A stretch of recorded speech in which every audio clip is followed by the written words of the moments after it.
When you're looking for nonfiction books for your STEM classroom, are you frustrated that you can't always find exactly what you're looking for? Either the content is great, but it's not quite the right level for your students, or maybe it is actually a great book, but the visuals are like, boring, just like any other nonfiction book that you've used in your classroom. Cue in Rachel Ignotofsky, who is the special guest for this episode to fill in that void. Rachel Ignotofsky is a New York Times bestselling author, illustrator, and designer. Rachel and her work have been featured in many print and online media sources such as the New York Times, Los Angeles Times, Scientific American, Science Friday, Brain Pickings, and more. She is the author of many amazing works such as Women in Science, The History of the Computer, and her newest book, What's Inside of a Caterpillar Cocoon. There are so many other titles that she has authored, so make sure to go and check those out. She is a graduate of Tyler School of Art's graphic design program. Her work is so unique with the artwork and the way the visuals are displayed in her books. You just want to stare at them for hours, but there's also so much learning that goes behind it. Likewise, her work has so much research within her books, so they are definitely things that you can use in your classroom to enhance your curriculum. I thoroughly enjoyed Rachel's passion for designing and creating, but also supporting education through her work and the underlying themes that each of her books have. Rachel was such a delightful guest to have on this show, and I know that you are also going to hear that same passion in what she does and just feel so much lighter after listening to this episode. I can't wait for you to hear this interview, and I know that you are going to be inspired just as I was by listening to our conversation. Welcome to the Elementary STEM Coach Podcast, a show that'll help you with lesson ideas, systems, and actionable tips to apply to your classroom. I am your host, Naomi Meredith, a former classroom teacher turned current STEM teacher and coach. With over a decade of experience teaching and a master's degree in STEM leadership, I am here to coach you throughout the year to help you gain back more time to create innovative experiences for your students. Grab your earbuds and let's get started.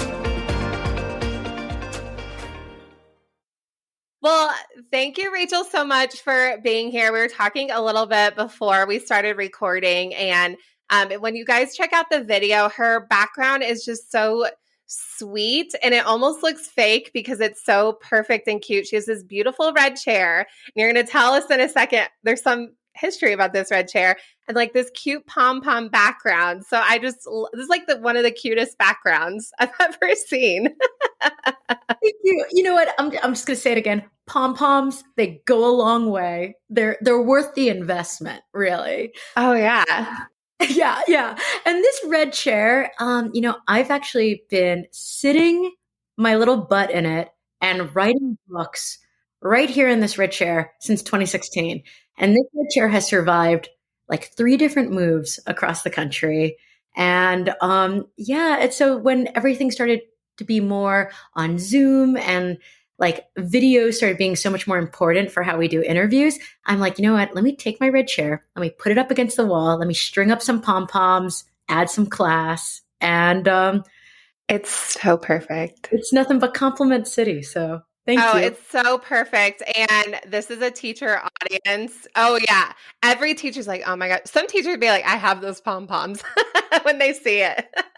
Like $3 from Target, investment spent, worth it. Perfect. I love it.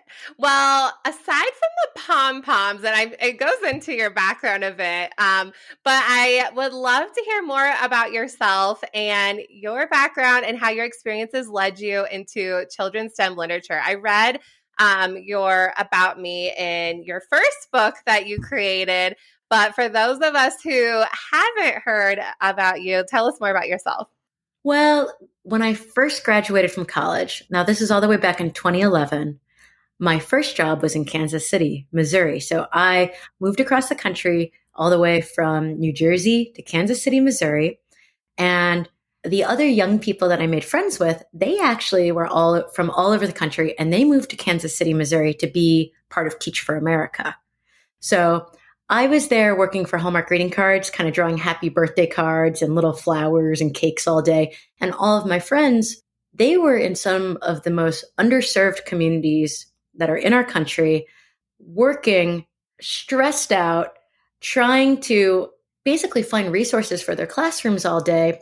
And you know how it is when you're a teacher, you spend a lot of your own money.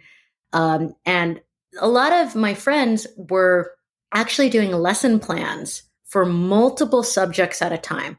So they were like, I'm teaching English, math, and science all at once.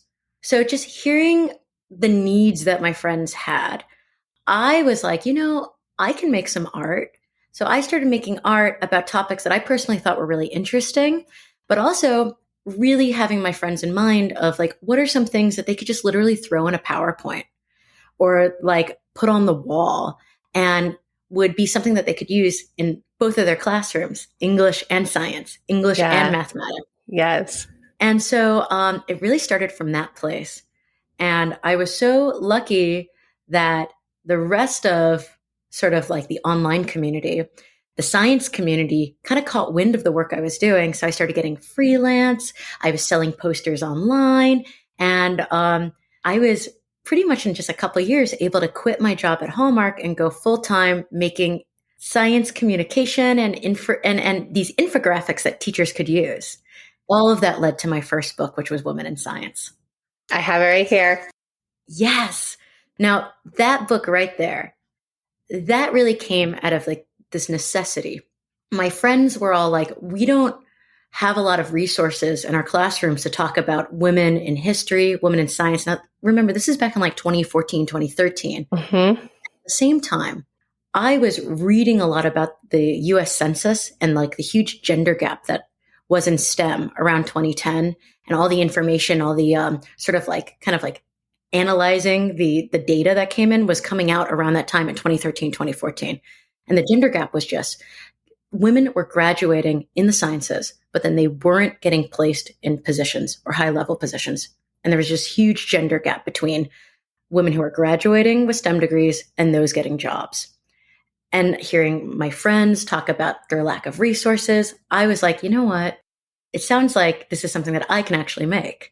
And instead of just complaining that these books didn't exist and that these resources didn't exist, I started making those resources. So I started creating posters about women in science, always knowing that eventually I hope this would become a book.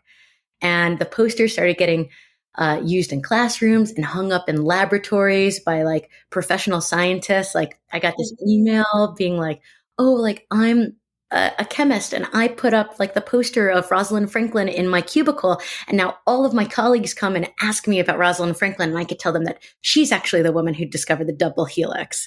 And like, it was just these moments were happening. And eventually publishers knocked on my door and I was able to publish my very first book. And now it's been translated into 25 different languages, used in classrooms around the world. And it was on the New York Times bestseller list for over 2 years. So Oh, yeah. Congratulations. That's an amazing accomplishment. And you definitely should be honored for that because I have so many chills right now with you talking. Like, I love when you're reading your bio, you don't know that whole story in your book. That's a beautiful. But I love how all of your things are very education and teacher focused and bringing awareness and research based, which is such a cool way. And the illustrations are absolutely beautiful. Every single one. I'm sure you have a favorite, which we can ask at the end, which are your favorite. You probably don't have a favorite. But I love how it is such a need. And instead of sitting there with that research, because I was reading that too, getting my master's in STEM leadership with that huge gap, instead of like, oh, okay, that's sad. You actually are taking action, but you're putting your own spin on it. So you're using your talents that you have and combining those loves. And it's such a great need. It is so true. It is definitely true needing to hear about people. And there's women in this book that I haven't even heard about before as an adult. I don't know about everything, but I'm like, oh, that's really cool. Or, I wouldn't have thought of that person. So how did you, 50 is a lot. I mean, that's a lot, but also a small list. How did you come about picking the 50? How did you figure that out? Well, there was like three things that I was kind of using as like a metric to pick the women out. One was accomplishment, because the sort of argument that I'm making in this book is that women have been always there. We've been kind of achieving at the same level as these like male science heroes, like as the Einsteins, as the Teslas. We just haven't been getting acknowledgement. So to make that argument, you also have to find women who have done accomplishments that are at the level of the most famous female scientist, Marie Curie, and really highlight those accomplishments. So that was one metric. The other one was we've been doing this since the dawn of history. So I needed a breadth of history. So that's why we go all the way back to the first ever recorded female mathematician, Hypatia. And we actually go all the way to the first woman to win a Fields Medal, which is Miriam Mizrahi. And that's actually, the Fields Medal is like the Nobel Prize in math. And she kind of figured out through her discoveries how particle moves through this very, very high level sort of abstract mathematical field called like hyperbolic math. Mm. I had to talk to people that was a little above my pay grade to understand. So I actually knocked on the door of my friends who were, they were math majors in college and like they're getting like their PhDs. And I was like, explain this to me. So having them look over that part of the work was actually really great do I explain it to like a 7-year-old? But of course, we talk about a lot more than mathematicians. I also wanted a diversity of math fields and of story. So in this book, there are women who have traveled to outer space. There's women who have explored the deepest parts of our ocean. We have astrophysicists, but we also have stories throughout history of these women's lived experiences. So through the eyes of these women, we learn about the civil rights movement. We learn about suffrage. We learn about, the class structure that a lot of these women who were born into poverty had to overcome to be able to even have their work seen. And so we talk about a lot more than just science. We talk about racism, sexism, overcoming economic difficulties, classism. And through the lens of these women's stories, you see that through their passion of discovery, they overcome all sorts of barriers, and they actually do. They change our world for the better because of it. And now we can celebrate them. Oh, yeah, it definitely is a celebration. And I love that because there's a purpose behind, and certain jobs at certain time periods too. I mean, obviously the first person, but some of these careers are still around today, or they've morphed into other careers as well. So it's super inspiring, of course, for women or young girls, and even like the young boy, like all children, really. All children can be inspired. And I could even see as a teacher, you read one a day, or if you were like even a STEM teacher, when you see all the kids in the school, that's how my job was, 150 kids a day. But yeah. You could have like one displayed, like one a day. You're like, hey, we're going to learn about this person today. Or you could roll a dice and see, okay, we're going to page 71. And here's who we're going to read about. So you could definitely gamify it. But I love that, how it definitely is connecting the history and the purpose behind their career and what the problem they're trying to solve, which is what we're always telling kids in STEM, like, what problem are you trying to solve? What impact are you using your skills? And I would tell the kids, like, you want to use your skills like a superhero. It's like either for good or for evil. We want the good. We want the good side, guys. Come on. It's so funny you say that, because that's exactly how I think about art, where it's like, you could use your skills to help tell the stories of major corporations. You could use it to sell Coca-Cola, or you could use it to tell stories that I think are important, like unsung heroes in history, to talk about science, to talk about history. So I always say, like, I use my skills as a graphic designer to help educate rather than sell things, you know? And all of your things are educational for sure. Oh, yeah. I mean, everything I make with teachers in mind. And it's so funny that you also said that about like the gamification of the book, because like I also created it with that in mind, where you don't have to read it linearly. You could just pick it up, open a page, and learn something, even if it's just looking at the illustration. And by creating like a hierarchy of information with illustration, with different typefaces, um, this book is read by, women who are in grad school who are like, I just want to be inspired and I want to learn about other fields in the sciences and learn about history. But also I have kids as young as 7 who they do exactly what you said. They read a page a night with their parents.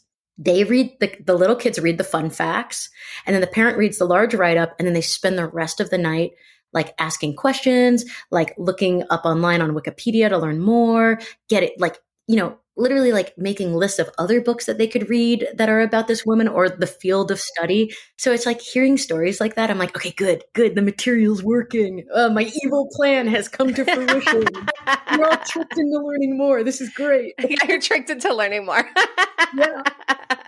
It's so true. Yeah. And that it's cool because like you could spend time, and your other books are like this too, but you can just spend time just looking at the graphics for a while.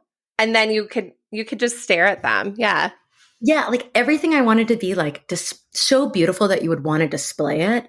So even if you're apprehensive about learning science, because science is one of those topics that, and I think this is more true for adults than it is for kids, but you get in your head about it, where I've met a lot of adults who are like down on themselves. They're like, I'm not smart enough to learn about this topic because maybe they had a bad experience when they were in school and they carry that with them for the rest of their lives.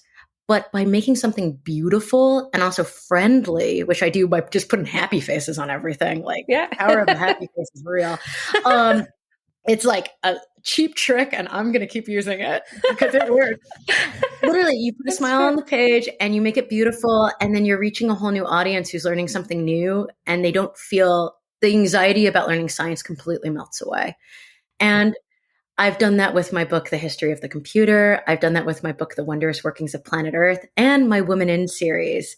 And what is really exciting is that I have just started this new series, starting with the book, What's Inside a Flower. Ooh. And instead of sort of focusing on like the middle grade to adult audience, I decided to create resources for elementary school kids. Because I think that fear of science can start as early as elementary school. So if we break down those barriers early, like little kids can realize that the small questions that they have about the natural world and maybe their own body and just how the universe works, those are also actually like scientific questions with science answers. And that's the first step to being a little scientist. So What's Inside a Flower? And then the next book is What's Inside a Caterpillar Cocoon. So I'm also really excited about those.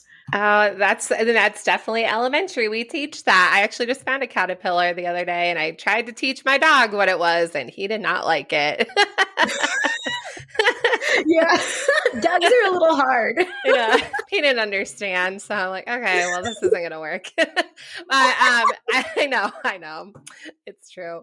But I love that because I noticed that with my students and even just with teachers over the years that science is a hard, like what you're saying. And that's probably why the misconceptions about science as an adult, and it's harder to teach. Half of it's the materials are boring, to be honest. I've had science curriculums that are really ugly and they're not engaging and the kids aren't into it. That is a real thing. And then teachers are stressed for time. They're like, oh, we'll just watch a video about it. Oh, we'll just watch a video about it again. And I've had kids tell me, oh, I hate science. And I was STEM, so they came to me separate. But they're like, I just don't like it. It's boring. I'm like, oh, no, science is amazing. It's wonderful. Like, that's how our world is. But just a lot of those adult misconceptions of what science is or teachers skipping it. And it is that whole cycle of you want to catch them when they're young and spark. And even if they don't go into a STEM field, it's still important to appreciate those types of fields anyway. Yeah, I'm a big believer in you don't have to go into STEM to have the need to be scientifically literate. Because I see science literacy the same as I see writing literacy and math literacy, where these are all skills that you need to navigate the world, whether or not you become a professional in that space. So again, building the confidence in those areas, whether it's in tech or environmental science or anything, just giving a base understanding will allow people as adults to make informed decisions, also to ask for better things. You know what I mean? There's a lot of, I mean, this is an adult problem, but I've even seen like adults who are like, they're upset with like the technology that they have, but they don't think they deserve to ask for better technology because they don't understand how the tech is made. And I don't think that's bad. We should encourage everybody to like be able to ask for what they need and to advocate for themselves, especially when it comes to the sciences, because we all interact with it. Oh, it's absolutely true. It's around us more than we actually think, especially in this day and age. And we sometimes take it for granted, especially in education, I feel like, where we have all these tools and resources. And it became apparent during COVID too. I mean, just, oh my goodness, like we actually need to know how to do this. Like, yes, we do.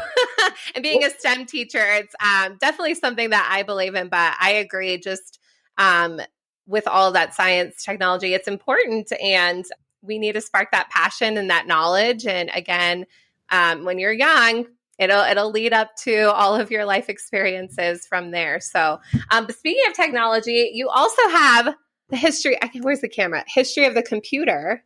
Yes. Okay, so I did a STEM career day and I had parents come in and they talked about their STEM careers and or how their job uses STEM skills. And one of the stations was a parent brought in all these parts of inside of a computer. And that was one of the most favorite stations of all. And you have so much detail in this. So how did you piece this all together? I mean, that's a huge history. And you have all of it in here. Like, how did you just get it all organized the way it is? I mean, it's 25,000 years of history. Exactly. It's really wild. In 100 pages. Was a 2-year project. It was really intense. And it started with me visiting the Computer History Museum that's in Mountain View, the Living Museum Computer and Labs that's in Seattle that unfortunately it doesn't exist anymore because it got shut down for COVID. And as I was doing all this research, COVID happens. All the museums, you're not allowed to go to them.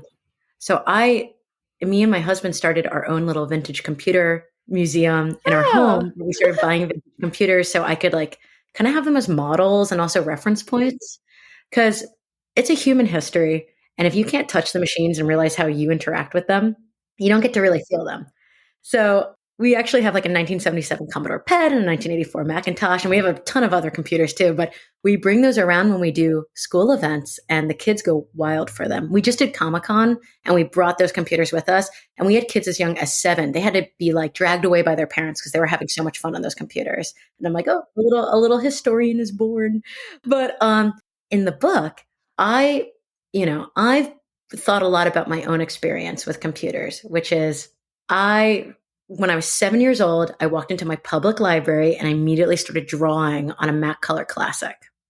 Then you think about, what you think of when you think of the first computers, which are these giant room size, computers that are locked away in secret underground basements that were made for World War II. And you needed an immense amount of specialized skills and security clearance to be able to use it. So how did we go from that to a child being able just to walk up to a machine in their library and use it instantly with no prior knowledge, with nothing, no onboarding? So that's kind of the spark.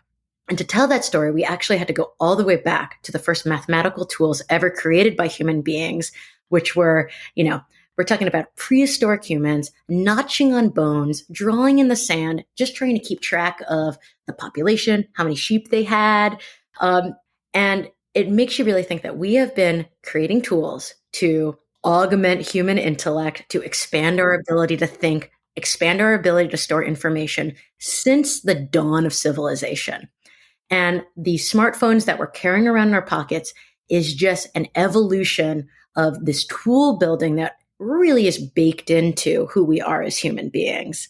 And then that gets you thinking, what are we amplifying with these tools? What parts of ourselves are we amplifying, and who really has control and power over how the tools are built, what they're being used for, and what the storage is doing? So when you start talking about computers like that, it's not about the ones and zeros as much as it is about tool theory, relationships with it and how all of humanity is affected by technology. And that's a history that we really have to teach. And so I wanted to create tools for that because there was no book like that out there, especially not one that was illustrated. So this is the very first fully illustrated history of the computer. And it was really hard to do. I hurt my own really bad drawing all the pictures. No, it was so good. I'm like, how long did this Palm Pilot one take? Like it's amazing, but it's true because I've listened to books about the history of the computer. Like, oh my gosh, this is so boring. But now I can be more informed, so I can help. Yeah. But I love how it has like you always have this theme where yes, it's about this, but there's a whole underlying theme how everything is connected together. Like it's all very like so incredibly you're so creative. And that definitely shines through just merging those together and all of the knowledge that you're learning. I read those really boring books too. And this is what I tell students. I'm like, you got to read books to make books. It's like my grandpa always was like, you have to eat bones to make bones. And that's why I eat anchovies. So it's like eating these tiny little fish, crushing their bones up in my mouth, making those bones. That's how I see these books where I'm like, I read these big, I call them thickums. I read these giant textbooks that are so dry sometimes. And you read them and there's these moments, these little nuggets that are really like you can't stop thinking about that fun fact. You feel so inspired. And that's the beauty of nonfiction is digging through all this information to find these gems that you can highlight and polish and shine. So it's so rewarding making these books. And as I research, write them, and organize the information, I also become transformed myself. Like I begin to see the world differently. I start noticing things, and then I just want to pass that on to other people. I love how you're sharing all the knowledge in such a creative way. I love that. You're not just keeping it to yourself. You're spreading the love to all of us out here. Okay, so you mentioned in there school events. What do you do for school events? Like, what does that look like? Okay, so it depends on the book. So for the history of the computer, it's more of like a middle grade to adult talk where I basically go through the book and I give almost like an Epcot tour of the history of the computer. And I go all the way, I explain like ancient civilization, and I go all the way to the 1980s in the talk because it's all about how did this turn into a creative tool? And that really happened in the 80s with the invention of like, it's not more so the invention, but the actual accessibility of a graphic user interface. So those are like the pictures you see on your screen when you're using a computer. And the fact that we started widely using what is called like the desktop metaphor. So like a trash can looks like a trash can, like to get to your documents, it looks like a little piece of paper. This is all stuff we really take for granted. But back then, this was a huge leap in being able to actually use the computer. And all of a sudden, no longer did you have to take like basically a year of schooling for like learning how to code to be able to use it. You could just click around and start really playing with the programs. So from that, you start seeing people do graphic design on the computer, make music, play video games, start doing their homework on the computer. And it just, the accessibility just became that much more. So we go all the way to that and we talk about like Douglas Engelbart and the online system, the mother of all demos. We talk about World War II. Like we really talk about everything and explain how we got from point A to point B. But I bring the Commodore PET and I bring the Macintosh from 1984 and we load them up with games. So we have like Missile Command playing on the 1984 Mac. We have Space Invaders on the Commodore PET. And we bring them just because they're just so portable and they're also iconic to look at. Yeah, they are. Playing with it. We show them the floppies. I actually have punch cards from the 1960s from the IBM 5801. So I have like original punch cards. Like they get to like look at those. Wow. Being able to touch and feel history, it makes you feel connected and it sparks imagination, which then sparks questions, which then sparks like an entire career path. Oh, yeah. And what was so cool is that we would have, especially like when I brought this thing to Comic-Con, I would have kids run up to the computers and gasp.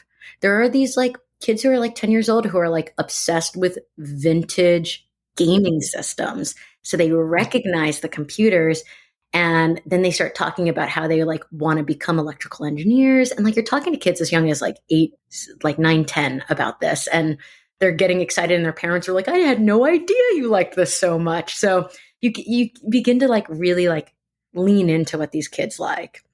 I mean, I've given talks that start with me going, what's your favorite video game? And then like, that's how I start the talk about computers. And I'll like be walking out and I'll have like kids as young as 7, like grab me by the arm and go, what's your favorite video game? I need to know myself. And they're so serious about video games. These kids, like, you get them with that. And I'm like, oh, Mario Kart. And they're like, oh, so she's cool. So then like, the learning's cool because she's cool because she plays Mario Kart. It's really cute. It is cute. Meanwhile, for my other talks, like What's Inside a Flower, which I've been giving to elementary schools all over the West Coast. We just did a West Coast tour. And we're actually about to do an East Coast tour for my newest book, Caterpillar Cocoon. We put really big on the screen the book, and I do a read aloud, like in the dark with it projected really big on a screen. And throughout the read aloud, I'm asking the kids science questions. I'm getting them to like make little noises. Like we talk about how the soil, like kind of the root hairs slurp up minerals and water in the soil. We explain what mineral rich soil is. And I make all the kids like make slurping noises, getting that interaction, showing these illustrations larger than life, having the kids yell out what their favorite bugs are. I know it sounds goofy, but these are the moments that they'll carry with them. And it's what's remarkable about it is that you do that, but then you also get the kids to like all yell, kids as young as pre-K, to yell out photosynthesis, to understand what pollination is, and to understand the ecological importance of plants. And you see that they get that understanding because at the end of it, you ask them questions and their responses are far, like, don't underestimate these kids. They're far more advanced than you ever thought they would be.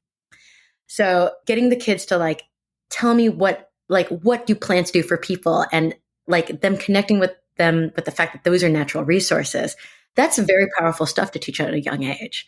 And those books that I've been touring with, the What's Inside a Flower, What's Inside a Caterpillar Cocoon, to write those books, I actually read through elementary science curriculum. I read the California curriculum. I read the Texas curriculum. I read the New York curriculum to make sure that I was hitting the points that teachers actually were teaching in classrooms, so that this wasn't just another book about caterpillars. This is a science book that can really be used in story time or in the science context of a classroom setting. Oh, absolutely. And you're preaching to the choir. It's not weird at all. It is not weird.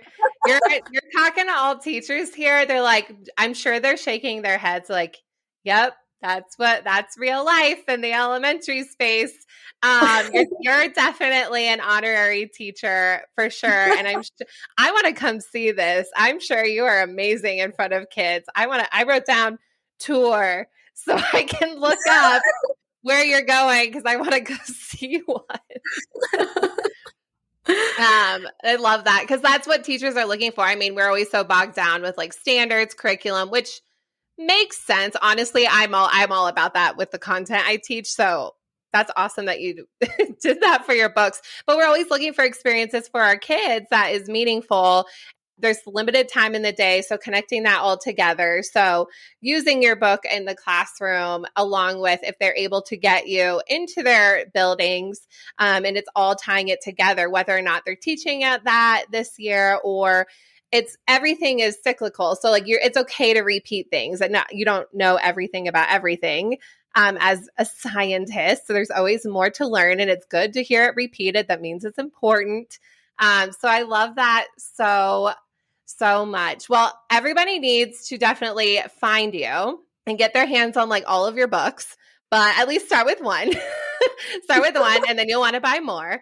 But where can people find you? Where's the best places to look for you, Rachel? Okay, so I'm the only Rachel Ignotofsky in the world. So, yeah, lucky me. I blame my father and his 10-letter long last name. So if you're looking for me, all you have to do is type Rachel Ignotofsky into a search engine and I will pop up. You could follow me on Instagram at Rachel Ignotofsky, and you could go to my website, rachelignotofskydesign.com, and what's cool for teachers is that on my website, I have also created free worksheets that go with every single one of my books.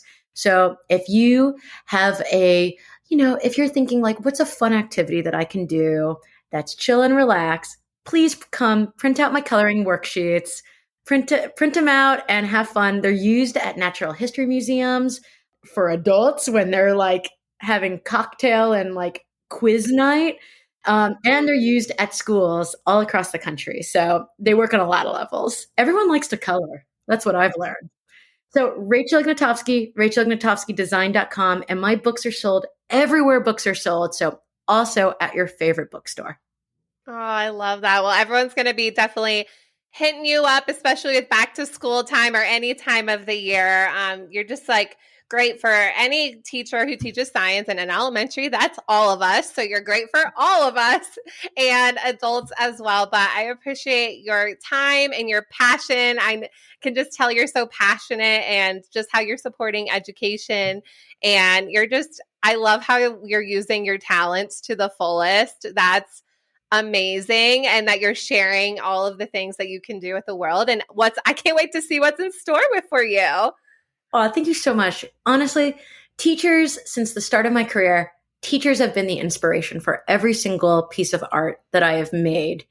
Like what you guys do in the classroom is amazing. And to be able to have my work be part of lesson plans is just like all I ever wanted. So it makes me so happy to hear. Oh, well, teachers are definitely going to be you're going to get more teachers to use your things, which is great after this. Well, thank you so much again. And I can't wait for everyone to have heard this whole interview. Oh, thank you so much. Thank you so much for listening to today's episode of the Elementary STEM Coach Podcast. I would love to connect with you over on Instagram at NaomiMeredith_ or send me an email to elementarystemcoachpodcast@gmail.com. Also, make sure to check out my website, naomimeredith.com, to see all the show notes from today's episode and shop my K-5 STEM resources. Any questions you have, needs for resources, or ideas for episodes, get in touch. I'll talk to you soon.